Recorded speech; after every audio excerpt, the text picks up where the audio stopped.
Welcome to the BiggerPockets Money Podcast, where we interview Lynne Twist, author of The Soul of Money, Living a Committed Life, and talk about finding freedom and fulfillment in a purpose larger than yourself. We're sort of like prey for the money-runging system that we're in. And money's innocent. Money's wonderful. I'm not against money. I love it. But the culture is just harsh, unforgiving, confusing, and misleading. And I'm all about transforming that, or at least strengthening people's resolve so they're not caught in that all the time. Hello, hello, hello. My name is Mindy Jensen, and with me, as always, is my enlightened co-host, Scott Trench. I don't know about enlightened, but I'm definitely beaming after this episode, Mindy. Lynne is fantastic. Lynne is an absolute delight, and you are going to love this episode. Scott and I are here to make financial independence less scary, less just for somebody else, to introduce you to every money story, because we truly believe financial freedom is attainable for everyone, no matter when or where you're starting. That's right. Whether you want to retire early and travel the world, go on to make big-time investments in assets like real estate, or peer into the soul of money, we will help you reach your financial goals and get money out of the way so you can launch yourself towards those dreams. Scott, I am so excited to talk to Lynne Twist today. She is the author of The Soul of Money. I know so many people who credit this book as their absolute favorite book about money. My friend Stephanie, our producer, Kaylin Bennett, and Lynne does not disappoint. She is an absolutely wonderful person to talk to, and you are going to be delighted every minute that you listen to this show. Absolutely. Lynne has had a massive impact on the world in combating hunger with the Hunger Project, and has raised hundreds of millions of dollars for various causes. So just an incredible career and a really enlightened individual. And I think it comes to thinking about what the purpose of money is, and the fact that it is a tool. It's like water, and it flows, and that it just amplifies who we are, what we want to do. She's also the author, in addition to The Soul of Money, of Living a Committed Life, which just released and is also a fantastic read. And Living a Committed Life can be found at soulofmoney.org. We will link to all of this in the show notes, as can all the other information about Lynne Twist and what she's up to and the ways to support her causes and help her out. We want to welcome Lynne Twist to the BiggerPockets Money Podcast. Lynne is the best-selling author of The Soul of Money. She is an activist, a coach, and a speaker. She has also recently released a new book called Living a Committed Life. Lynne, welcome to the BiggerPockets Money Podcast. I'm so excited to talk to you today. Thank you, Mindy. I'm delighted to be here. Let's jump right into it. Lynne, can you tell us a bit about your money journey? Well, let's see. I was raised in a upper middle class family, but my mother had gone through enormous wealth and then complete devastation. So her father made a fortune in Korea as an engineer building for the emperor there. And then when the Japanese occupied Korea, they took away everything and ran out any foreigners, and claimed that they had built the railroads and the bridges and the electric system, which my company had built, and took away all his ownership, and they had to flee. So my mom went from being in a very, very, very, very affluent family to and then her father died. And so she was very careful about money. My father was a musician, and a very successful musician. He was a big band leader in the old big band days. So we were upper middle class, I'd say, but my mom was always terrified that it was all going to go away. So that was kind of the way I was raised. And then when my father died, her father died, then my father died, she became incredibly frugal, but also was a generous soul. So she modeled some really beautiful money habits, but also money fears. And then I grew up that way, but really was always so grateful to my mom for, weathering the storm after my dad died. She was a widow for most of our childhood.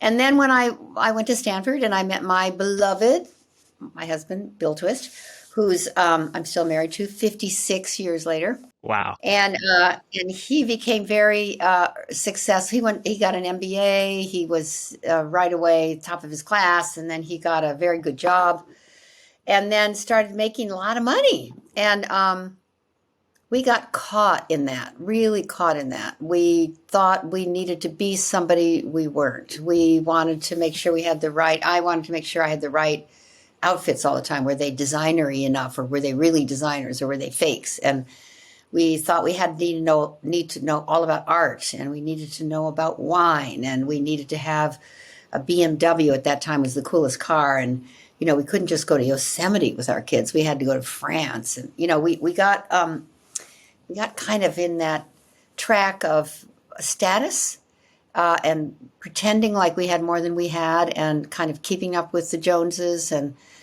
being kind of yuppies. And then I took the EST training, actually, which was a huge deal for me. It was like being hit over the head with a 2x4 to realize I was living in what's called an inauthentic life, and that I could live a much more honest and authentic life. And this really wasn't who I really am. And shortly after that, the Hunger Project was born, really a project out of the EST world to end world hunger, founded by Buckminster Fuller and Werner Erhard. And I was kind of there at the right moment, at the right time. And Bill and I, even though he was still making money, we started really dedicating ourself, our money, our livelihood, everything to ending world hunger, and discovered the joy and thrill of generosity and philanthropy was way more satisfying than accumulation. And then at one point, it was it's called Black Friday, I think it was, or Blue Monday, or some terrible name like that. There was a big stock market dip, and the company that Bill was the president of, the stock took a big dive. It was a public company, and we lost something like, I don't know, it doesn't sound like as much as it was at the time, but it was a lot then, $13 million in like a couple hours, the stock. We didn't have the money, but it was in the stock, and it went like that. And I remember we looked at each other and we realized, we're just the same as we were 3 hours ago. We have a wonderful family. We have a wonderful home. We love each other. We have a lot of friends. We're okay.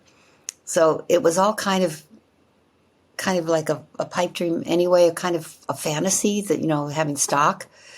It wasn't money really. And it was kind of in that casino called the stock market. And we decided we were absolutely fine, and that this was probably the best thing that ever happened to us. And out of that, our capacity to make a difference with our lives. And I've become, or I was then and I am now, for the last 50 years, I've been fundraising for the things I believe in. So I know that generosity and philanthropy and moving money towards the highest good is my dharma. It's just my dharma. It's why I was born, maybe, in many ways. So I have a up and down and all around money story, but and now we're in our probably in our senior years, and we have to really be attentive. But I feel like money flows in, it flows out.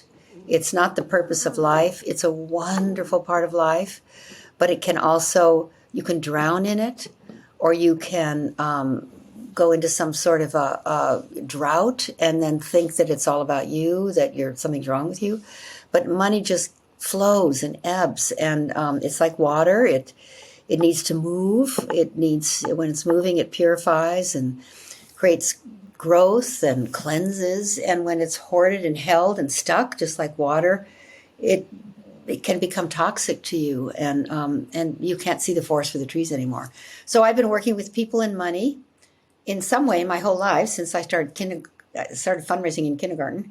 But since I wrote The Soul of Money, many people come to me with their money woes. And you would think it would be people who don't have any money, but a lot of the people who come to us are people who have billions and billions of dollars, and they're so anxious and upset and miserable and don't know what to do with their children, and are kind of drowning in money. So I've seen the whole picture, working on hunger and poverty, working with Mother Teresa. I've seen abject, horrendous poverty. I've worked with global billionaires, and all of us normal folk in between. And I know money is a pariah. It's a gift. It's the source of anxiety. It's the source of joy. But really, it's just this stuff that comes flowing around. What I'm picking up is that a cause, hunger, actually became much more important, and there's a perspective shift that made that important. That's why you spent, you say, 50 years fundraising to combat world hunger.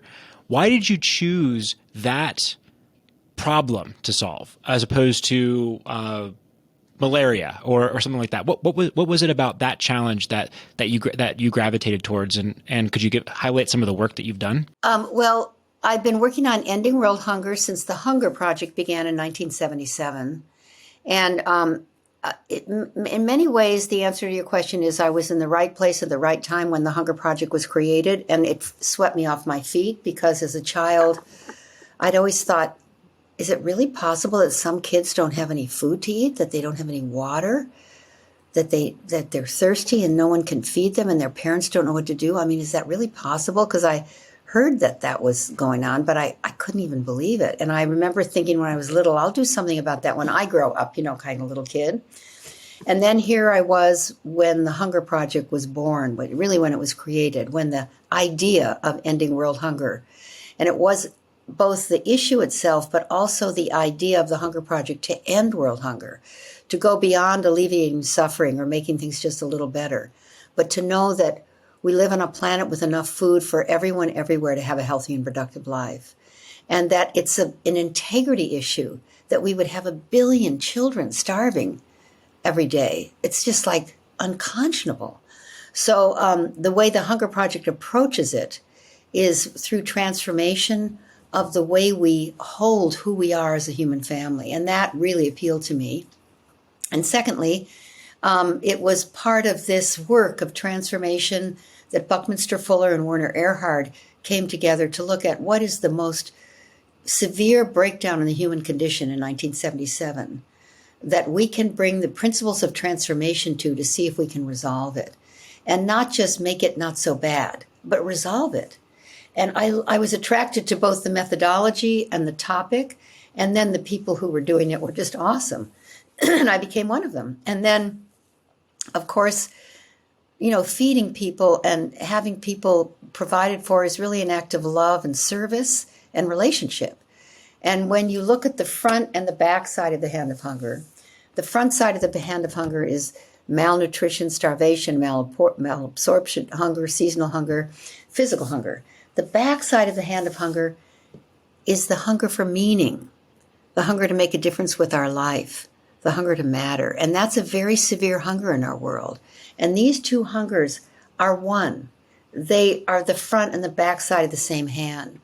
And so you can't end this hunger without addressing this hunger, and you can't end this hunger without addressing this. So the Hunger Project was just a perfect fit for me, and I became one of its leaders and responsible for fundraising. So I've raised hundreds and hundreds of millions of dollars for ending world hunger. And now I don't work for the Hunger Project any longer. I do the Pachamama Alliance and the Soul of Money work. Pachamama Alliance is working in the Amazon rainforest with indigenous people. So that's a whole nother world. But at the same time, everything I learned at the Hunger Project has served me in working with indigenous peoples of the Amazon. And once again, of course, fundraising is a central part of my life. And I'll just say, since you're giving me the opportunity and the microphone here, I think fundraising is absolutely sacred work. I don't think it's the necessary evil associations with the nonprofit sector. I think it is central to living a committed life.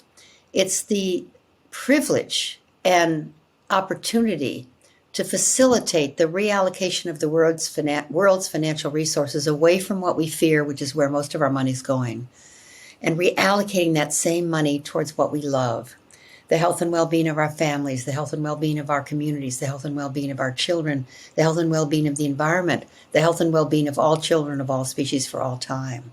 And moving money away from what we fear towards what we love and facilitating that is the blessed, holy, sacred work of fundraising.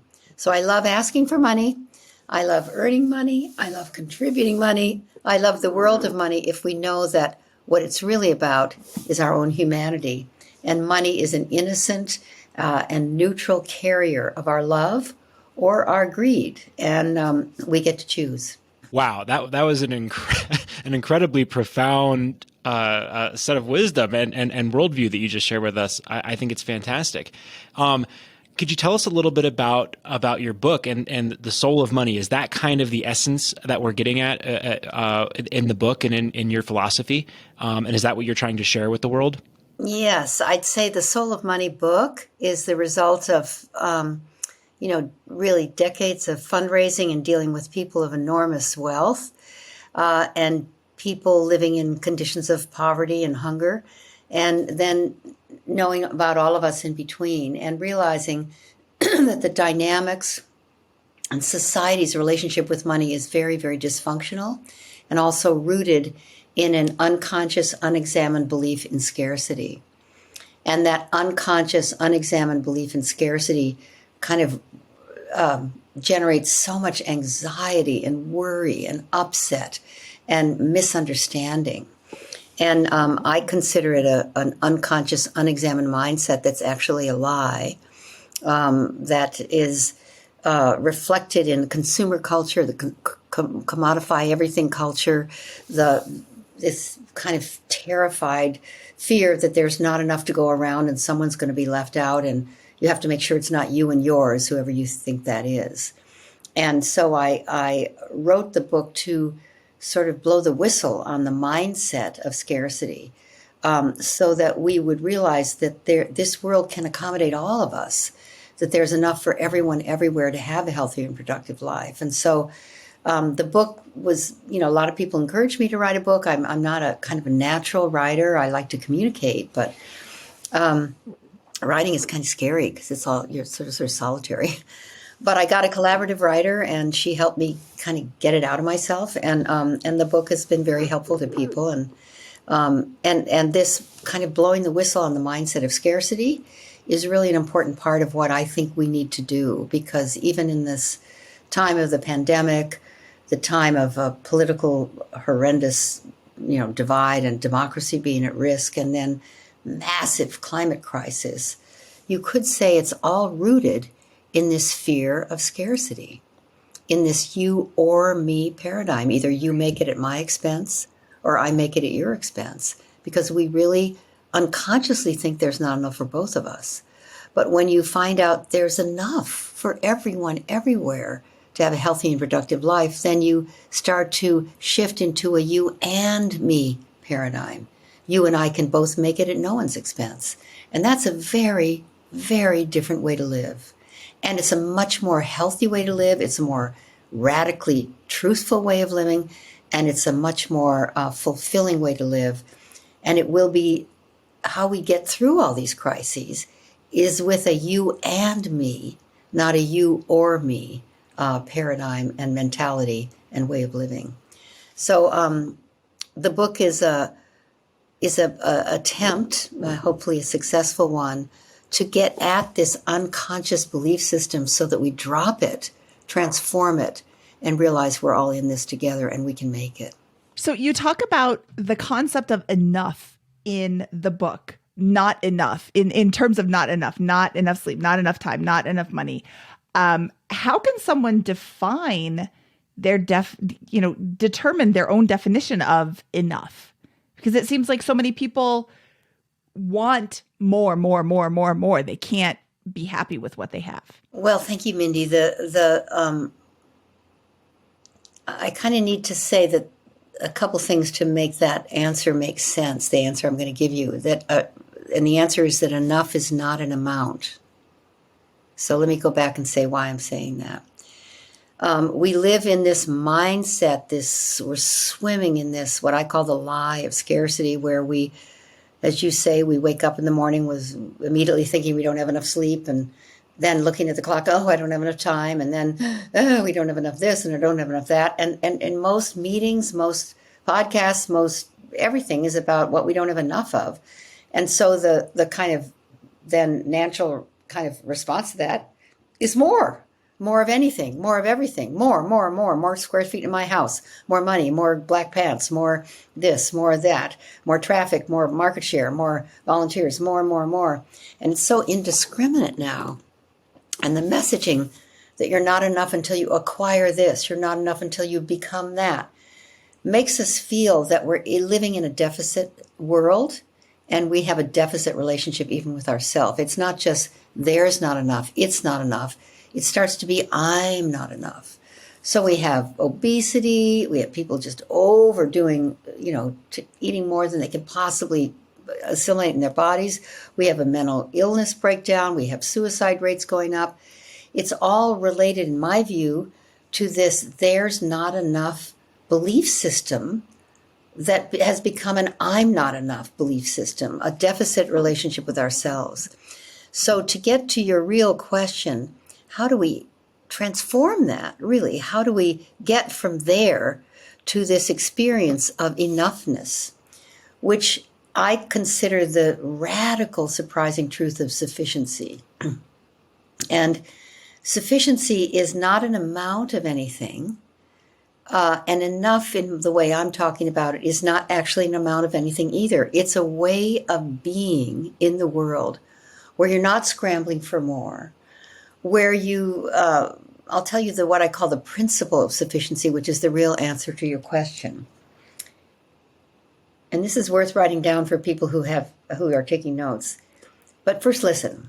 If you let go of trying to get more of what you don't really need, which is what we're brainwashed to want more of, it frees up all that energy, oceans of energy that's tied up in the chase, to turn and pay attention to what you already have. When you pay attention to what you already have, when you nourish what you already have, when you love what you already have, and when you share what you already have and make a difference with it, it expands. So let me say that again. When you let go of trying to get more of what you don't really need, it frees up all that energy to turn and make a difference with what you have. When you make a difference with what you have, it expands. And another way of talking about it is what you appreciate appreciates. What you appreciate appreciates. So the distinction of enough is really a way of being in the world, where you let go of the craving and the demanding and the franticness of accumulating more all the time, and take what you have and make a difference with it, whether it's your money or your talent or your treasure or your intelligence or your love or your service. And when you do that, what you have expands rather than you have less of it, you have more of it. And that's a way of being in the world. It doesn't mean you don't need to earn money. I believe you do. It doesn't mean you shouldn't, buy things. Yes, we should. We do. But when you're in this state of sufficiency, that you know you're being met by the universe with what you need and want over and over and over again, and you're deeply grateful for that, everything that you cherish expands in the nourishment of your cherishing, and expands in the nourishment of your sharing it. We all know when we have a experience of prosperity, it's not when we're holding back. It's when we're sharing. That's when we feel prosperous. So it's sort of the opposite of what we think. It's not sufficiency, not halfway between excess and poverty. It's not halfway between more than you need and less than you need. It's a way of being in the world. It's a state of being in radical sufficiency with yourself. And then from there, you can build into natural abundance. I don't think you can get to abundance, real abundance, through the doorway of lack and fear. When you go through that doorway, you get a little bit more right away, but then it takes you to lack and fear again, and you need more right away, and then that takes you to lack and fear. So that's an endless cycle. But if you start from I am enough, there is enough, we are enough, and begin to be in service from there, what you have and what you're working with begins to expand into natural abundance. I think that's just fantastic, and that's the worldview that more people should look through. when I think about the people who may be listening to this podcast, who, I know their mindset because I've been there. These are folks that are looking to become financially independent early in life. They want a $1, $2, $2.5 million net worth, perhaps as a baseline, that produces enough passive income so they don't have to rely on a job. And I think that some people, there's never enough. But for a lot of people in the community, the financial independence community that I've met, that is enough. They still have a hard time quitting their job and those types of things. And there's like an existential question of what do I do with my life now that I've achieved this goal? But I'm wondering if this concept of enough is truly easier to embody or embrace once you've reached some sort of baseline level of financial abundance, that minimum level of financial freedom. I know that people can do it in all spectrums, but do you agree with that? Do you think that that's something that's built into psyche or the American life these days, that you have to get to that baseline point? Yeah, and I think it's very wise to do that. So is it the FIRE network you're talking about? FIRE? Yes, the financial independence. Yeah, Vicki Robin is my dear friend, and she's told me about that network, and she's such an icon for them and for me too. And her book, Your Money or Your Life, is such a gift to people that are in that world, and me too. Yes, I do think it's really important to take care of yourself and to make sure your needs are met and the needs of your family. I guess what I should say is that Gandhi said there's enough for our need, but not for our greed. And that's really kind of the best answer to your question. We do need to take care of ourselves and our families. We do need to earn money. We do need to get to a place where we feel free with money. And some of that comes from attitude and freedom of the way we perceive the world, which is kind of my work. And some of it comes from actually earning enough that you can be financially independent on paper, which is what the FIRE Network is doing so beautifully. And I love that that you're connected to those people and are among those people, because I think that's showing us all that there's no limits to people being able to meet their needs, but then not go overboard. It's the inequality gap is it's such a disgusting, really obscene part of our culture. No one needs $1 billion or $10 billion or $100 billion or $1 trillion. That's inappropriate for anybody to have that kind of financial power. It's just not right. It's not good for them. It's not good for the world. It's not good for our economy. It's not good for anything. But to be able to take care of yourself and become financially independent so that you can make the contribution that's yours to make, both financially, but with your energy and your time and your love, that makes total sense to me. I love that. And, studies show, and I'm sure you probably teach this, I don't know, the studies show that after your needs are met and you feel good about your capacity to take care of yourself, your happiness quotient doesn't go up with more money. It kind of goes down. In fact, money becomes kind of a problem. You get so anxious about it. I work with some global billionaires who are so freaked out when the stock market goes up or when it goes down or when it goes sideways. I mean, they can't sleep, they can't eat, they can't function. They're like tied to the stats. And here they are, they have billions of dollars. They can't even begin to spend it. So I think I think the FIRE Network is a huge service in really demonstrating, especially for young people, that you don't need to accumulate a fortune, but it is appropriate, if you can, to get to a place where you have some freedom, financial independence, and then can see what is your life really about. Because it's not about making money anymore. It's about making a difference. So I really respect that. And thank you for mentioning that whole network. It's a wonderful, it's kind of a miraculous new development, I think. I agree. I love the FIRE movement. I love the people involved in it. And I think that it's a great concept to solidify your financial future, your financial situation, so that you can act with purpose, with consciousness, without worrying about, oh, is this going to put food on my table? You've already taken care of that. Yes. Let's talk about our current money culture in terms of, America. Why do you think the current culture has toxic traits? Well, it's really bad now. We're so addicted to more of anything and everything. We're so clueless about understanding that there are limits to this planet, that unlimited growth on a finite planet it makes no sense and cannot continue.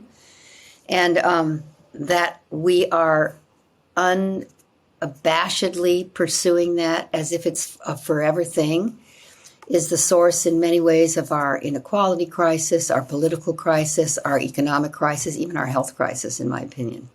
And so the culture we're living in right now is so devoid of making sense of a relationship with money that would be functional rather than dysfunctional, that it's very hard to swim in they're shark-filled waters, really. And advertising and marketing is so intense, and it just has to get more intense. When the goal is unlimited growth, you just have to compete more and more and louder and more, things written on your clothes and written in the sky and written all over every single podcast gets interrupted 10,000 times by commercials. You can't watch a film anymore without a commercial. It's just endless. So I feel that the money culture is really, really harsh and hard on us, and doesn't, it's not money, but it's the money culture, doesn't allow us to see the forest for the trees about what we truly value. And maybe it's in its death throes. I don't know. Sometimes I think maybe that would be good if the whole thing collapsed. Now, I know that'll be painful, and it is painful already. But I love the new money systems that are being invented. I love Kate Raworth's donut economics, if you're familiar with that, where no one falls through the cracks, and there's limits to how much you take from the natural world. It just makes so much sense, and so I think we're in danger. We're endangered by the culture we live in. It makes us think we need more of everything when we don't. And some people, of course, do. Yes.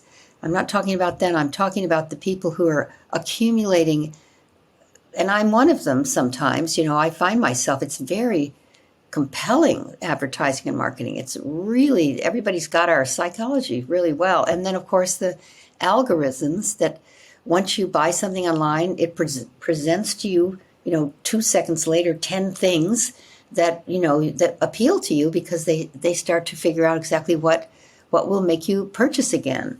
So we're sort of like prey, like for the money grunging system that we're in. And money's innocent. Money's wonderful. I'm not against money. I love it. But the culture is just harsh, unforgiving, confusing, and misleading. And I'm all about transforming that, or at least strengthening people's resolve so they're not caught in that all the time. You mentioned earlier in our interview here, and I think it's one of your most famous quotes, that money carries intention. Can you walk us through what you mean by that? And do you think that the intention of money in the context of the culture at large is more, as you would call it? Is it as simple as and perverse maybe as that? Well, I wrote a book called The Soul of Money, as you've referenced, and people ask me, does money have a soul? And I say, it's kind of a trick title. I say, no, money doesn't have a soul, but you do, I do, we do. And we can give soul to money. Money actually is a carrier. It's innocent. It can carry greed and crime and hate and racism and domination and colonialism. Or it can carry forgiveness, love, nourishment, healing energy. It's how we use it. It's how we put our imprimatur on it. And so, I work a lot with philanthropy, and there have been times, there was one story I'll tell when Well, I tell a lot of stories in the book, but here's one I didn't tell. That when someone raced into our office at the Hunger Project and left a Safeway garbage, brown paper grocery bag on the front desk, and then ran out. And it was a kind of a scruffy, sort of a street-looking person, a guy who hadn't washed in a long, long time, and we looked in the grocery bag, and it was filled with cash, and it became clear to us that it was stolen or drug money or something, and he was unloading it at the Hunger Project. And we called the police, and they came over, and they looked at the serial numbers and all the things that they do, and they said, we don't know where this came from. We can't trace it. You should keep it. We thought we should keep it? It's probably, dirty money, illegal money. So it wasn't counterfeit, nothing wrong with it. So they said, you should keep it for your work. So we put the money, I remember doing this myself. We poured out the grocery bag, you can picture this, and put it in the middle of the floor in this on this carpet where we all sat in a circle at the Hunger Project staff. And then we lit little votive candles around the money, made a little like a little grotto, a little, sacred altar-like thing. And then we forgave the money for wherever it came from, whatever it was carrying, whoever had stolen it, just that let it be clean and clear. We laundered it. And then we spent it. We put it in the bank. And I think you can do that. I think you can, literally launder money, like reaffirm that this is for the good. This is to nourish the world, the environment, children, animals, even political leaders. You can do that with your taxes. You can say, this is my contribution to roads, to education, this is not something I'm trying not to do and I'm trying to get around it. No, this is me contributing, actually involuntarily in some ways, but to making this country, if you live in the United States or wherever you live, the country that we want it to be. And, so it's really an energy that we give to money, and money is an energy, has an energy too, but we give it its energy. We give it its imprimatur. So I think there's a power, and philanthropy, for example, which I get involved in, sometimes can be harmful because it's a gesture. It's like relieving the suffering of the person who has too much money rather than the suffering of the person they're trying to give it to. Sometimes it's all about the philanthropist, getting a good name or getting their name on the side of a building. But if the intention is clean and clear, this money is designed and I give my energy to it to serve, then it will. I really believe that money given to make a difference does. I think that it carries that power. One of our producer Kaylin's favorite quotes of yours is, "What appreciates appreciates." Can you tell us what that means in this context? Well, if you think about just if everybody could think about someone in their life who is quite judgmental and somewhat critical of you, maybe the jury's out and they're not so sure they like you and they're trying to figure that out and they're, kind of like checking you out and not so sure about you. And when you think about that person, if you can picture somebody like that, maybe you don't have anybody like that, then you're lucky. But if you do, just think about that person. And when you think about them, usually there's a little retraction. You retract a little bit, almost physically. You shut down a little bit. Just when you think about them, and certainly when you're around them, most people do. So then think about someone who loves you, who appreciates you, who affirms you, who thinks you're wonderful, who just adores and cherishes you, who loves all the qualities you have. And think about that person, and your body opens up. You straighten up. You brighten up. You're expanded. And so that's just an example of what you appreciates. That which we appreciates becomes larger and grows in the nourishment of our appreciation. So if I say to you both, I really, really, really, and this is true, appreciate that you've read The Soul of Money and that was useful to you. and that you've put it to work in your life, and that you have this incredible program where you work with people and money, maybe, and I think probably using some of the principles from that book. And not only do I appreciate that, but I want to just say to everyone who's listening how not only grateful I am, but how I appreciate that you didn't just read the book and keep it for yourself, but you read the book and you're making those precepts, those concepts, those ideas available to other people. And I want to thank you for that, and I appreciate that. Now, telling you that hopefully makes you expand your capacity to do that because you've been appreciated for it. Perhaps it makes the people who hear me say that want to learn more and get more involved in you so that they can learn some of those principles. So what we appreciate grows in the nourishment of our appreciation. Our children, our garden, nature, other people in particular, projects. If you love a project, if you love a movie, just think about a restaurant or movie. I love this particular movie. You know, my friend, what is it called? My Friend the Octopus, let's say. I think it's, what's its name? What's that? My Octopus Teacher. My Octopus Teacher. I love that movie. And every time I say I love it, then people ask me, what's the name of the one you like so much? And they go and watch it. And then they love it. So appreciation actually nourishes. It's like gardening. It's like watering and fertilizing the flowers that are most meaningful to you, and they grow in the nourishment of that appreciation. Lynne, what do you think the biggest money mistakes most people are making? And how do you recommend our listeners have a healthy relationship with money? I do something on my website, which is the 3 steps of money forgiveness, because I think what we don't do, or the mistakes we make, are we think that it's our fault that we screw up with money. And to some extent, you need to take some responsibility. But the money culture drives us in directions that are inconsistent with our humanity. The consumer culture has us buy things we don't need, purchase things on a whim, has us reactive, uses fear. All advertising is about what are your pain points, sort of pushing you into your own traumas to get you to sign up for something.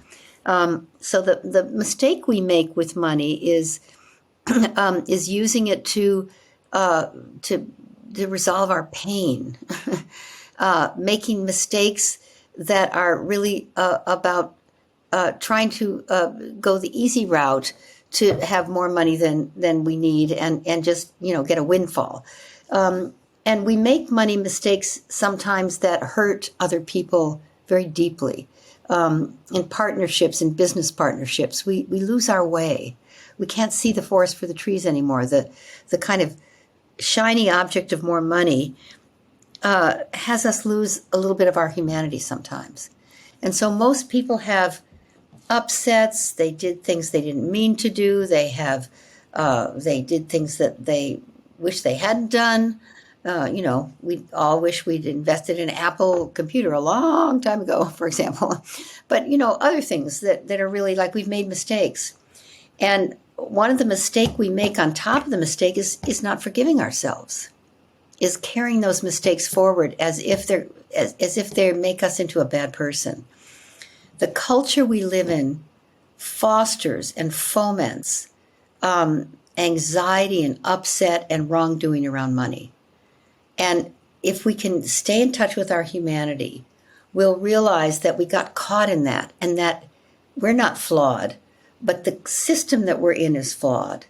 And if we can forgive ourselves and stay in touch with and intact in our own integrity, we won't make that mistake again. But forgiving ourselves is really, really important. So I have a little video about that, 3 steps to money forgiveness, which is helpful for people. Love it. I think that also, in addition to the great points you make about forgiveness, money, you've called it is like water. another word you could use to describe it is as a tool. And a tool is neither good nor bad. You just need to learn how to use the tool. And I think that that's a big part of this as well, is folks just don't know how to use money, and they're not financially literate across the board. It's not something that we emphasize in our culture, despite the glorification of money and more. There's not an understanding of basic financial literacy. And I think that's a big component of this. When you understand it, you can harness it and use it towards the purpose that you want to manifest in life. Yeah, I love that. That's what you teach, right? That's what you do, you guys? Financial literacy, that's what we're hoping to do. I love that because, financial literacy, it's just a crime that it's not in grade school. I mean, come on. It could be grade school, middle school, high school, college. And if you don't take accounting or bookkeeping or, you might take economics, but a lot of that's so theoretical. It's just to really learn how to balance a budget, to understand money, to understand, a balance sheet, and what's the difference between that and cash flow, and what's equity. And I mean, it's just, nobody tells you that stuff unless you go to business school, and not everybody's going to do that. It's they can't afford it, most of all. The only way to learn about those things is BP money. Sorry. Exactly. Well, where can we learn more about your new book that you're coming out with? What's it about? And can you give us ways to go find it, buy it, and read it? Yes, I can. Oh, I love that you're mentioning that. It's called Living a Committed Life, Finding Freedom and Fulfillment in a Purpose Larger Than Yourself. And it's really about living a life where your commitment is larger than your own life starring you, that it's not all about you. It's not all about whether you're cool enough or you're not enough, or you're not handsome enough or not cool enough or not thin enough, or all the stuff that we doubt ourselves about that kind of consumes our life and makes us buy all kinds of weird stuff. And put all of that noise, it goes, once you have a big commitment, a commitment that's worthy of your humanity, all that, I'm not good enough, it's not enough, we don't have enough, I'm not this enough, starts to move to the background. It doesn't go away because it's part of being human, unfortunately, but the noise goes down, it moves to the background, and your commitment moves to the foreground. And you don't really have time to entertain all those thoughts anymore because you're too busy fulfilling a commitment that's really meaningful to you, a big commitment. And so the book is about what kind of life that gives you and how it gives you joy, freedom, and fulfillment. Rather than trapping you in something, it frees you into something. And also a big commitment comes back into your life and shapes you into who you need to be to fulfill it.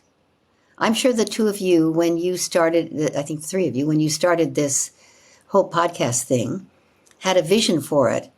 And now actually delivering this material all the time has come back and shaped you into who you need to be to deliver this podcast, if you know what I mean. The commitment to make the podcast brilliant shapes you into brilliant podcasters. And that's the way that it works. It's not the other way around. It's not you have to be totally brilliant before you commit. No, you commit. You're an ordinary human being. Gandhi was an ordinary human being who was thrown off a train. And then he made this huge commitment, and it shaped him into one of the greatest ontological or spiritual teachers of our time. Martin Luther King was, his mother was struggling with too many kids. She was a organ player in the church. She got assassinated after he did. So he grew up in poverty, but then he made a big commitment, not just to people of color, but to all people. And that commitment shaped him into an orator, a genius, a brilliant speaker. So, yes, we have gifts when we're born, but all of us have them. And what makes people extraordinary is when they give their word, like you have, to do this podcast and help people with their relationship with money, like I have. And so it makes you into the person who can deliver the commitment you've made. So the book is about that. It's about the distinction between change and transformation. It's about the difference between taking a position and taking a stand. It's dozens and dozens of stories of people who are living a committed life, and it's completely transformed the world and them. And it's a book for everyone because I think this epic time in history that we all have a role to play Everybody has a role to play. If you're born now, you have a role to play in this epic, epic time in history. It's not a big role or a small role. It's just your role. And I invite you through my book and through podcasts like this to find that dharma and to give your heart and soul to it, because that's the source of freedom, fulfillment, and true prosperity. Yeah, that's I think so powerful, is this concept of why. What are you doing? What's your goal? What's your mission with that? And what we're trying to do is we want to help 1 million people become millionaires, just like that baseline level of financial freedom for as many people as possible, because that unlocks people, I think, in a way to go after something, to play that role. I wouldn't have phrased it like that previously, but I think that's the right way to articulate it, to play that whatever role they have to their maximum capacity. And that's what I think this is all like. That's what basic financial literacy and being comfortable with the tool of money and understanding what enough looks like, getting to enough and actually being satisfied with that unlocks human potential. And that's what gets me up in the morning about this. And, go find that for yourself. What is that mission? And then get to a place where you can pursue it in the context of a free life. Yeah, I love you guys. That's so awesome. I love what you're doing. I love what you're doing. I want my grandkids to get involved with you. I want everybody to get involved. Yeah.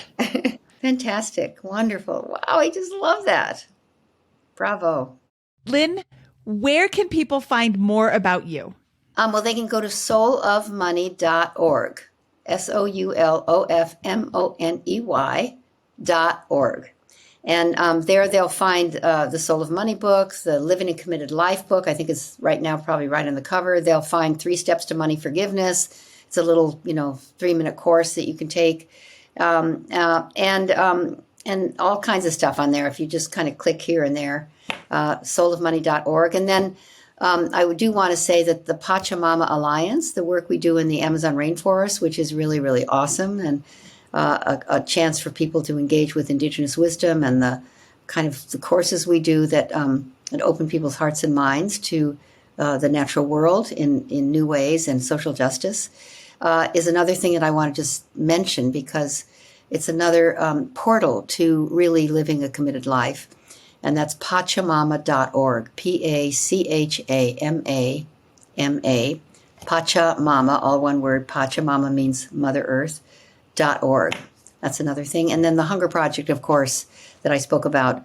People probably want to know how to get there. Well, you just say thehungerproject.org. So it's all pretty simple. soulofmoney.org, thehungerproject.org, Pachamama.org are all things that I would love people to visit. Awesome. Well, we will link to all of those in the show notes. Lynne, thank you so much for your time today. This was so much fun, and it was such an honor to talk to you. I really appreciate it, and we talk to you soon. Yeah, thank you very much. We really appreciate it. Thank you, Mindy. Thank you, Scott. And thank you for what you're doing. I really, really, really love it, and want everyone to get involved with you. And so I'm so grateful to be part of your world and part of your podcast. And let's go forth and multiply. We admire the impact that you've had on the world in so many good ways. So thank you for sharing some of your wisdom with us. Thank you. My pleasure. My honor. Okay, Scott, that was the fabulous Lynne Twist. Wasn't she wonderful? Yeah, I mean, her perspective on money, life was fantastic. One of the things I particularly appreciated was, I think sometimes when we talk about purpose and these things, people can take it to an extreme and think, on the one hand, any accumulation of wealth is a missed opportunity to serve others, for example, and there's no good that comes from accumulating wealth, and that can be a perverse way to think about it. And on the other extreme, you can get these folks that are really into, like, for example, effective altruism, and it's like, I need to become a billionaire or make multiple billions of dollars so that I can then have an impact on society with this. And I like the fact, I really like the fact that I think Lynne agreed largely with the way, Mindy, you and I might view the world here, where it's important to get to a baseline level of enough, a modest level of modest to moderate level of financial freedom, and then use that position to go towards your life purpose, your mission, the impact you want to have to do some sort of good in the world. And that, I think, is validating to hear Lynne agree with that and say that, like, oh, my 20s where I really hustled very hard to become financially independent so that I can kind of direct life on my own terms here is validated and is good. And I can then go on and have that impact. But going after 10 or 100 or a million, 10 million or 100 million or $1 billion, why? More. It's not necessary.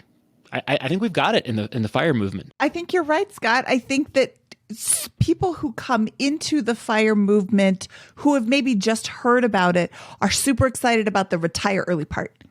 And they don't really focus so much on the financial independence part. And I think the more time you spend in this space, in this community, and you start hearing other people talking about what they're doing and how they're serving, you start to transform your thinking. And okay, let me get money out of the way so I can concentrate on my dreams. But then my dreams can sometimes morph into what can I do to help the world? It isn't just about me anymore. It's because I've gotten money out of the way, now I can give of myself without worrying about how much it's going to bring in for me because I'm financially independent. So I think that this is a great starting place for people who are, it's a great starting place to start thinking about the greater world. It's hard to make a lot of difference in the world when you don't have any money. And that's unfortunate. I mean, you can.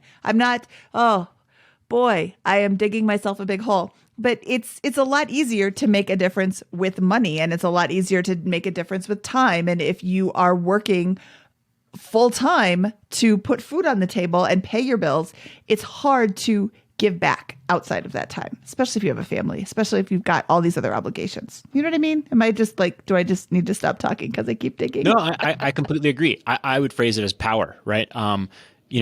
There's a tremendous amount of power that is unlocked when you feel financially independent and ready to actually do the things you want to do in approaching your life. And then I would imagine, I don't know, but I don't know. I don't have a lot of billionaire friends. I don't have any billionaire friends. But I imagine that power, that power continues to increase as your net worth increases, but it's a diminishing marginal return. The ability to work against your purpose is unlocked when we hit financial freedom. And it's much lesser before that point because you feel like you have to go to work and you have to do this job and you have to put food on the table and get to that, be self-sufficient up until that point. So that's a philosophy that has really guided me for a long time. And I'm never sure about these philosophies, but I feel like there was a good validation today from Lynne. I agree. All right, Scott, should we get out of here? Let's do it. That wraps up this episode of the BiggerPockets Money Podcast. He is Scott Trench, and I am Mindy Jensen, saying find your purpose and do good in the world. BiggerPockets Money was created by Mindy Jensen and Scott Trench. Produced by Kaylin Bennett. Editing by Exodus Media. Copywriting by Nate Weintraub. Lastly, a big thank you to the BiggerPockets team for making this show possible.